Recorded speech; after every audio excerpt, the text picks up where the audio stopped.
Hello again, everybody. Zacatech is here with my WWE Raw review for tonight, August the 4th, 2014. I missed last week, but I'm back on my Raw review this week as we, of course, head towards SummerSlam. In less than 2 weeks, and night's Raw was okay. It felt more like an infomercial, especially for a little thing they call the WWE Network, which I'll get to in a moment. And as you see by my subtitle, aha! But yeah, some okay good matches, and of course build up for SummerSlam, slowly but surely. Even if we didn't have any sort of a build up for the main event besides a little promo. Now we begin Raw with the Authority. No matter how much you hate the Authority and hate the fact they kick off Raw every single week, I applaud them for playing these characters really well. Especially when it comes to Triple H and his endless trolling of the internet community of wrestling. Every week he makes some sort of smart little comment making fun of the internet wrestling community about oh, I'm going to complain on Twitter. I love that, and of course the obvious, probably the biggest and most memorable troll on the fans is, oh, somebody didn't get what they wanted. Well, the biggest troll was tonight. Now, Triple H, doesn't matter what character he plays, whether it's the heel character or the DX character, he's always been known for cheap plugs for anything WWE related. But tonight, in his trolling promo again, I think the cheap plugs end up being cheesy cheap. He's like, at SummerSlam, you're gonna see John Cena versus Brock Lesnar on the WWE Network for only $9.99. You're also gonna see Randy Orton versus Roman Reigns. That match was named tonight for only $9.99 on the network. You're also gonna see my wife, Stephanie McMahon, take on Brie Bella. Of course, we had that contract signing tonight on the network for $9.99. You can troll anything for $9.99. What's he gonna show next? A one-night stand with my wife, who slept with everybody, for only $9.99. That's been the running joke of the night tonight. And of course, I'm using it as a running joke, as you see by my subtitle. And speaking of cheap plugs, I look on WWEshop.com a lot, and there actually is a WWE Network showdown right now. But I think they may have to revise it. They may have to make a new WWE Network show after the night, since they're so desperate for subscribers. And so this looks more like desperation and promotion, knowing about the reports about their numbers being so low and not being as expected. They're so desperate for subscribers, they should make, like I said, a new WWE Network t-shirt to sell on WWEshop.com. On the front, it will have the WWE Network logo. And on the back of the network shirt, it'll say, for only $9.99. And guess how much the t-shirt's gonna be? Only $9.99.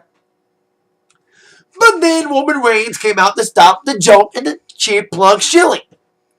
As he came out wanting a piece of Orton, all the Authority was there. Stephanie, Triple H, Kane, Orton, and Rollins. But Rollins didn't seem too kind with Reigns interfering, nor anybody else in the Authority for that matter.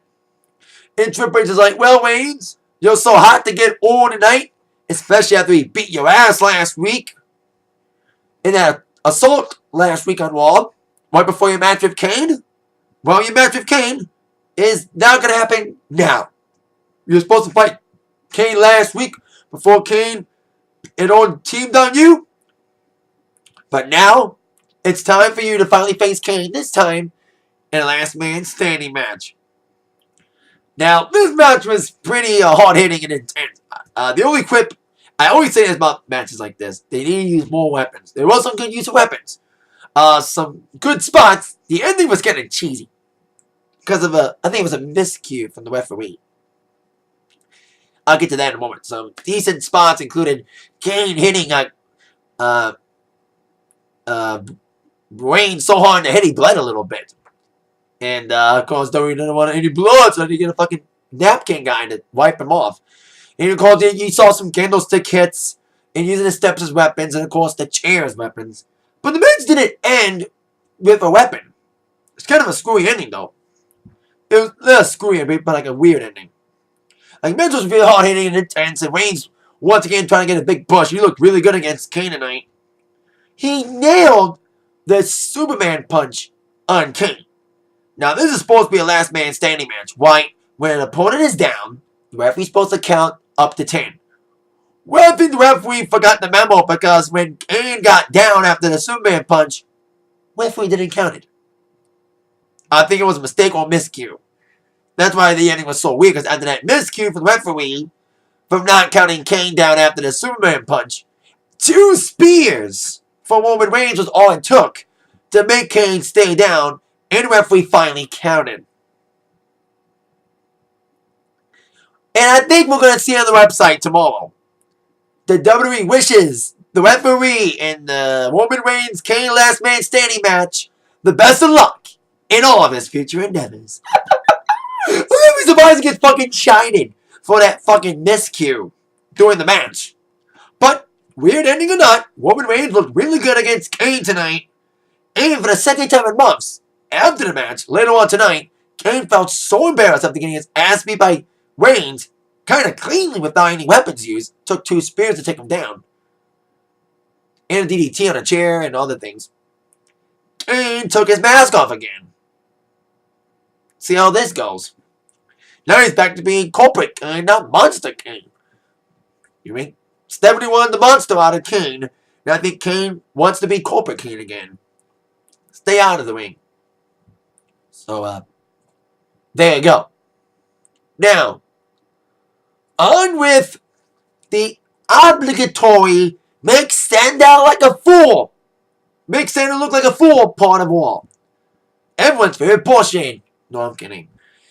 As Damien Sandow once again was made a fool out of, as he dressed up this week. What's he going to dress up like? Let's see. We're in Austin, Texas this week. Last week he was in Houston. He dressed up like an astronaut last week. We're in the University of Texas. University Arena. So what better outfit for Sandow to be than a Booner Sooner? Oklahoma Sooner, of course, a big rival of the Longhorns. He came out with the Booner Sooner thing, which is JR's theme too when he comes back, if he ever comes back. But anyway, Sandow came out to get squashed, and I mean literally, by the world's largest Texan. Or should I say the world's strongest Texan, and overall the world's strongest man. Making his return tonight, for the first time in months, Mark Henry. Just basically squashed the hell out of Sandow.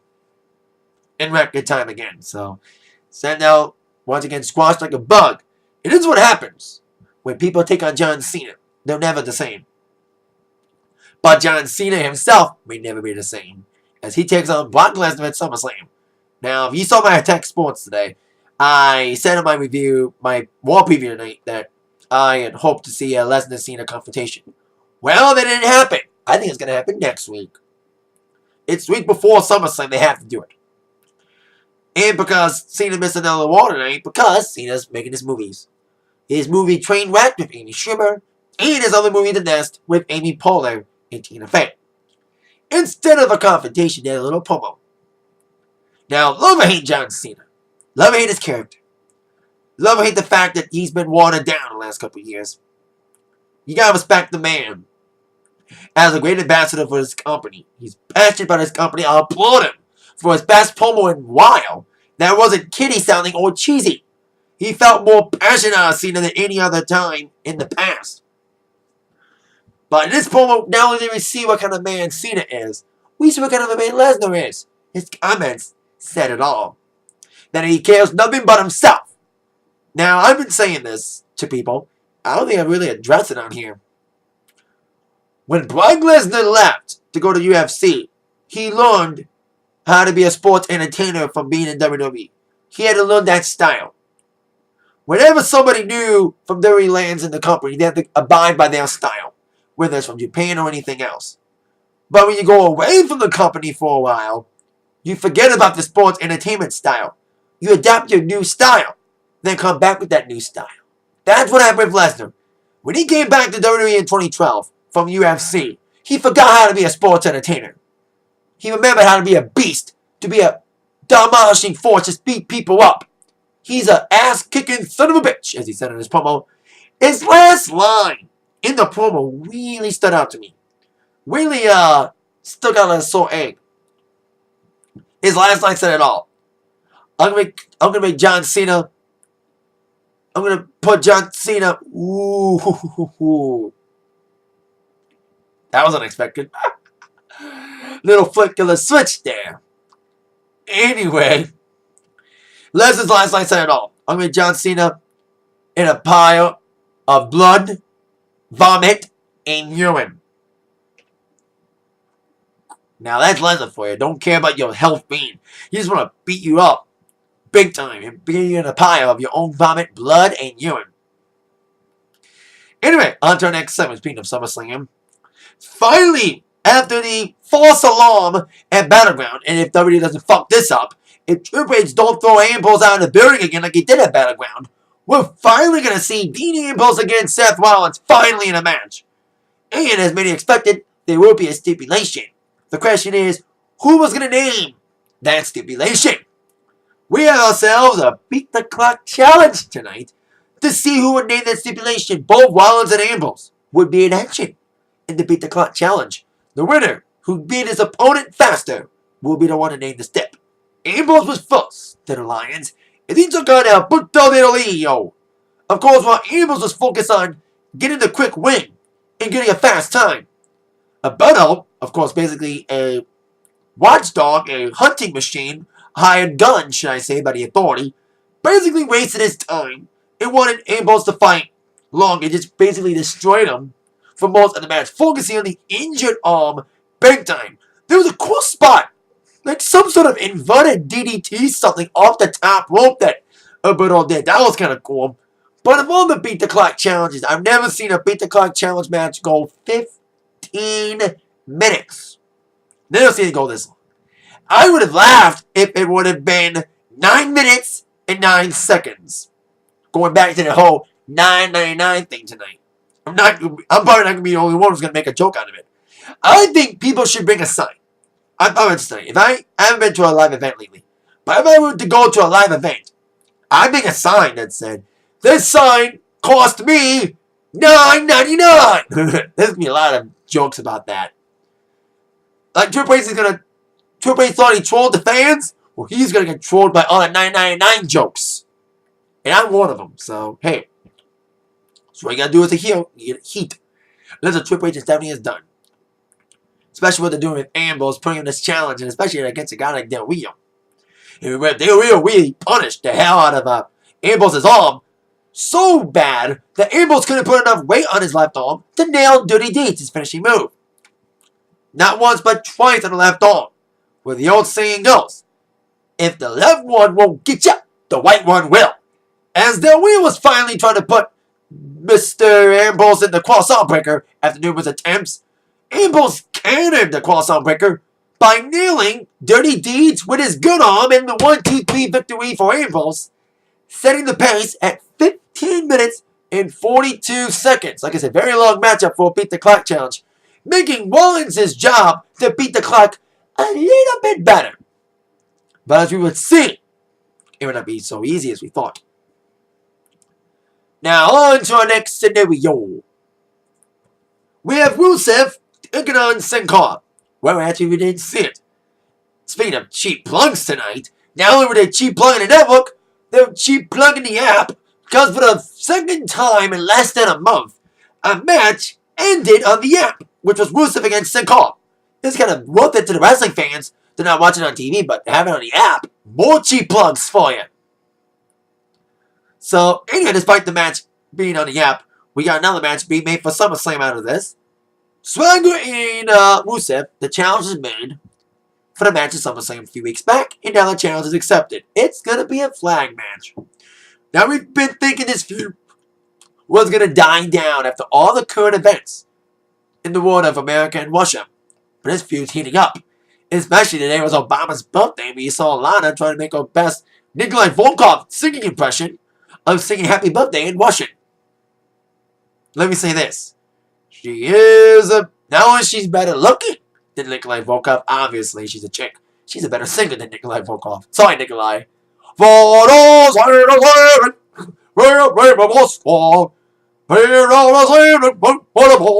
anyway, trying to do my own best Nikolai Volkov impression.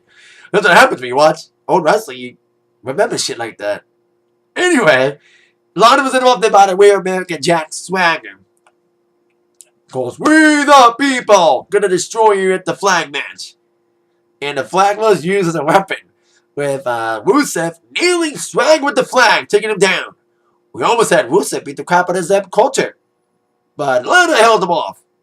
Speaking of Weird American and birthdays, next week is Hulk Hogan's birthday, and he's gonna be on Raw next week.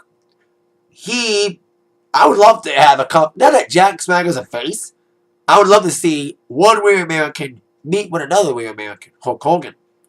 And also advertising surprise guests. I'll say right now, don't hold your breath on Sting. Yes, he's going to be on the panel for SummerSlam weekend. He was at Comic-Con on a panel. But that's all he's going to do, appear at panels. If he appears on Raw next week, I'll piss my pants.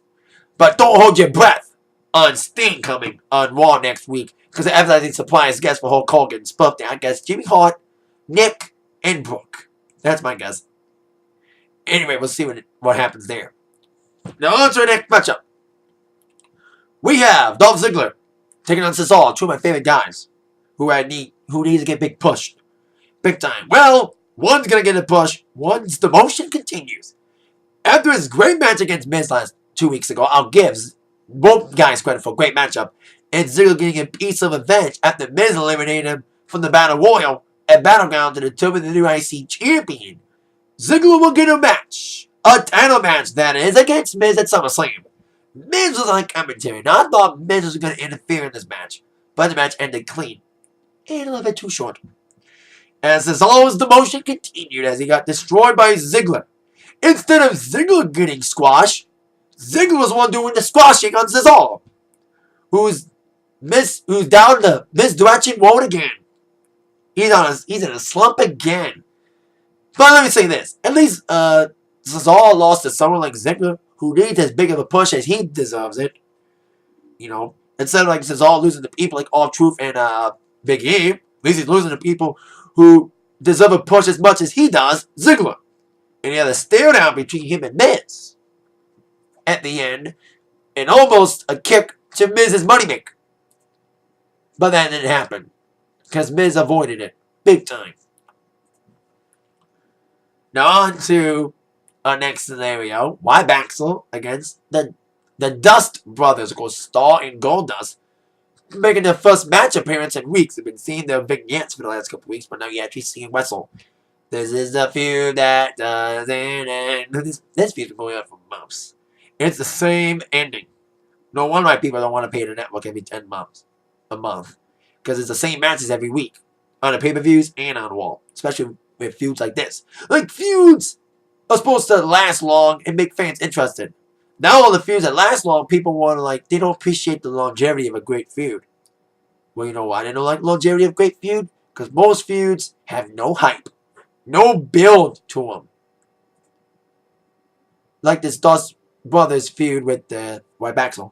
Speaking of feuds that should have been great, but have been shitty because of lack of hype, we got the Chris Jericho-Bray Wyatt feud. Now, when Chris Jericho returned and had Bray Wyatt interrupt his comeback, I was really marking out. Because I thought this feud was going to be great with these two great talkers. But WWE, like everything else, dropped the ball. And especially having Bray Wyatt lose to Jericho at Battleground. Said it many times. I love Jericho, but Bray needs to get more over, and Bray needs momentum back. He needs to get momentum back on his side. After losing some momentum with Cena. Now he's getting booed. Once getting cheered, now he's getting booed and chanted booing at. You can tell his momentumship's going down faster than Cesaro. Then Cesaro's going to get booed like Bray Wyatt has. You know, that great energy, the phones still go up. Especially when Harper came out for his match against Chris Jericho to make sure that both Wyatts are eliminated from the match against Wyatt and Jericho. He eliminated Rowan from being at ringside Now he had one more Wyatt to beat to make sure it's a clean one-on-one match at SummerSlam. And the match is okay. I love Harper. He's my other favorite member of the Wyatt when it comes to surprising wrestling style and his mic skills. But despite Harper looking good with the big moves, he was going for that big, nasty clothesline. But Jericho ducked it. He got the walls of Jericho on Harper. That was before, and I knew this was going to happen. Jericho's put the walls of Jericho on Harper. Then Bray Wyatt would come out and attack Jericho, causing Jericho to win by DQ. Which basically means Jericho won, doesn't matter how he wins. That means both Wyatt family members are barred from ringside. For Bray's match, it's one-on-one. That means Bray has no excuses not to lose at SummerSlam with no help from his brethren. So there you go. I hope Bray Wyatt wins. He needs a big win, especially at a big event like SummerSlam. He is undefeated at SummerSlam. And he won against Kane, love it or hate the ending of it last year, with help from Wyatt and Harper and Rowan helping out. But without their help, I think Bray's going to win cleanly against Jericho. That's what he needs. A clean win over Jericho. Not just a win over Jericho. A clean win over Jericho. He never had a clean win against Cena. He had a win against Cena, but it was with little Johnny's help that never came back after that Extreme Rules steel cage match. But I think Bray will win clean against Jericho. I hope so. Let's hope WWE doesn't fuck this up. Speaking of fucking things up, making people look more like a joke than they already are, Fandango's downward spiral continues as he took on Diego from the Los Matadores. Now, every week we see Layla and Summer Rae basically become gold diggers, align themselves with anybody and everybody who takes on Fandango. And Fandango making himself more embarrassed, he brought out a new dance partner. Fandango's new little dance partner, and I do mean little, Hornswoggle. Speaking of feuds that doesn't end, we thought we were going to see the El Torito Hornswoggle feud continue. But it was actually Hornswoggle who distracted Fandango. He was trying to distract Diego, but they got whammed by Fandango inadvertently. And then all of a sudden, Diego got the victory, and Fandango beat the crap out of Hornswoggle, kind of blaming him for it, especially after Hornswoggle was dancing with El Torito trying to make amends until Diego made the rescue. So there you go, kind of a weird matchup, a stupid match. But of course, a segment, comic relief for Hornswoggle. No matter how much you love or hate Hornswoggle, he is indeed comedy relief. Now that Santino is no longer a full-time wrestler, he retired from full-time wrestling because of his neck injuries, we got Hornswoggle being the comedy relief. Speaking of comedy relief, in this case, helping more the storyline by playing mind games, we had, of course, the second beat the clock match. Seth Rollins looked really confident. He had a whole lot of time to beat. He had 15 minutes and 42 seconds. The pace by Dean Ambrose after Del Rio made him waste a whole lot of time. And Seth Rollins was originally supposed to face Rob Van Dam. But Triple H knew, wait a minute, all of these going to give you a big challenge. And Seth Rollins has a whole lot of time to beat. He needs to beat a guy in really fast time, give him an automatic win. It looked like an automatic win when his new opponent was revealed as, speaking of guys who've been punched lately, been punching bags lately for WWE, Heath Slater, who's been directionless ever since the firing of Slater's partners, McIntyre and Jinder, bringing up 3MB. And that's why we have Hornswoggle in that little segment tonight with Fandango and Diego and Summer Rae and Layla and El Torito. So it looked like an easy win for Rollins. It looked like it was going to be easy work, a squash, should I say, and an automatic win, and he was going to name the stipulation. That was until Dean Ambrose came out and started playing these mind games. And Slater looked really good, especially when Seth Rollins was all distracted. As Ambrose pulled a Cody Rhodes, Cody Rhodes stole Sandal's suitcase and did a lot of shit to it. Banged it up, did a lot of shit to it. Well, that's exactly what Ambrose did to Rollins' briefcase tonight. He ripped the contract. He poured pop in it from a fan. It was kind of funny. It was comedy relief. So this little matchup that felt like it was going to be a squash, but it turned out longer than we thought. With the comedic, funny mind games that Ambrose was playing. The lunatic fringe was at it again. Like I said, the whipping of the contract, pulling pop and popcorn from fans. I love the way he did it. And the way he took JBL's hat and smashed it up in there too. And with all that distraction, Rollins, despite looking like it was going to be an easy win, the plan for the Authority backfired as Heath Slater won, as Rollins' head was not in the game, thanks to Ambrose's mind games. So Ambrose, despite taking a long time to win his match against Del Rio, he did win. That means with Ambrose's mind games working and distracting Rollins to lose, that means, like I said, Ambrose within the stipulation this Friday on SmackDown. Or tomorrow, because the spoilers are going to be out tomorrow for SmackDown, which is being taped tomorrow.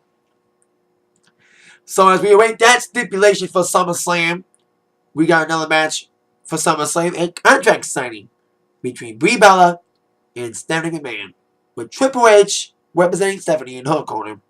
And since Daniel Bryan still recovering from his injury, I'm hearing he's going to have another surgery, and he may not come back no later or earlier than the Royal Rumble in January 2015. Hoping he can get back this momentum. We've seen what happens with guys when they lose their momentum, they never get it back, especially with injuries. So we'll see if D-Bot can get his momentum back, if the fans remember him, and give him a big pop again when he comes back. But I still do it, yes. So anyway, Stephanie and Brie came out, talking about the match, but how they're going to beat each other up at SummerSlam. This is Stephanie's first match in about 11 years one-on-one. I don't count the Vicky match. But knowing Stephanie, I bet you it may be like the Vicky match. I said in my Tech Sports today, it's going to be just a unadulterated, just a glorified, that's what I was looking for, just a glorified cat fight. But knowing Stephanie and her resources, she's going to have like 10 people sick. Brie Bella before the match and get an easy, cheap win. I hope that ending doesn't happen at SummerSlam. If it does, she'll be pre-show, but the high up for the main card. And with Brock and Cena now on Raw tonight, they had to have the Divas end the Raw again for the second week in a row. It is getting intriguing though, despite the lack of hype. And I'm thinking this whole storyline getting out of control now that Brie Bella's back rehired and taking on Stephanie. This whole person, it's kind of turned personal. It's kind of like family for his family. With all the Authority did to Daniel Bryan, now they're like punishing his wife. Like was the name calling went on, and then all of a sudden, Stephanie, after both girls signed the contract, Stephanie railed Nikki Bella with the contract, and Triple H rammed the table in front of Brie Bella, blocking her from escaping. Basically, blocking her in a corner, putting Brie in a corner. Nobody puts Brie in a corner. Anyway, she was in a corner stuck as Triple H was blocking her from trying to save Nikki Bella from a Stephanie McMahon pedigree. I don't give Stephanie credit. She did nail that pedigree pretty good. Not just once, but twice. As Brie finally got out of that table after slapping Triple H. But not until Stephanie nailed her and got a pedigree on Brie. She pedigreed both Bellas as Triple H and Stephanie laid on top of the fallen Bellas. We end war with both of them saying yes. On top, above the fallen Bellas, like I said, after the pedigrees from Stephanie. So there you go. I almost forgot another match though before I end this. I forgot. Bo Dallas took on R-Truth tonight. And Bo Dallas lost to R-Truth last week. Wow. Bo's undefeated streak was over. And can't believe all people he lost to, and his first loss was fucking R-Truth. But Bo Dallas got avenged tonight.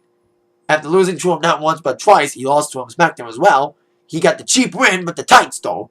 And Bo was back on his winning ways. We'll see how Bo does within the agony of defeat. So I will see what happens with Bo though. I'll see how he does come back from it. And see if the fans will appreciate him. Well, now he's actually lost the match. But he actually won again, so we'll see what happens with Bo in the future. I see Bo Leave, B-O-I-L-I-E-V-E, and it goes Bo Leave, L-E-A-V-E, signs too. So he's getting over. No matter what reaction he's getting a reaction. He's getting people big in signs, no matter how much you love or hate the character. He's getting a reaction. That's all that counts. That's all that matters in WWE. So there you go. Also, in tonight, heading towards SummerSlam in 2 weeks for only $9.99 on the network. There's probably more cheap plugs in my video for the network than on the entire 2-hour show. So once again, the WWE Network, the home of SummerSlam, for only $9.99. I'm parodying JBL tonight. So there you go. Network for only $9.99. Shove it down your throats, people. That's why the network. I have the network, though. You know, love me or hate me for it. It's a good deal, but I think the only reason why, and I think a lot of reasons why, the network hasn't done as well as expected, for 3 obvious reasons. It was after CM Punk left. I think that really didn't help with the whole CM Punk thing happening before the launch of the network. 2, they show it on our phones every week. And the biggest thing is, it's not international. It finally is going to be international. Next week, they're going to bring it to all these other countries. Australia, Mexico, and I'm hearing it's going to be in Canada. And it's going to be an actual network on a cable system. But UK ain't getting it next week. UK ain't going to get it till October. So, we'll see if WWE finally gets the good numbers with it going international. For only $9.99. Okay, I'll stop now. I'll stop the cheap plugging. I'll stop by saying thank you for watching my Raw review. That is it for my Raw review. And you've all been attacked by the review from Zach. Thank you again for watching. See you later. Yeah.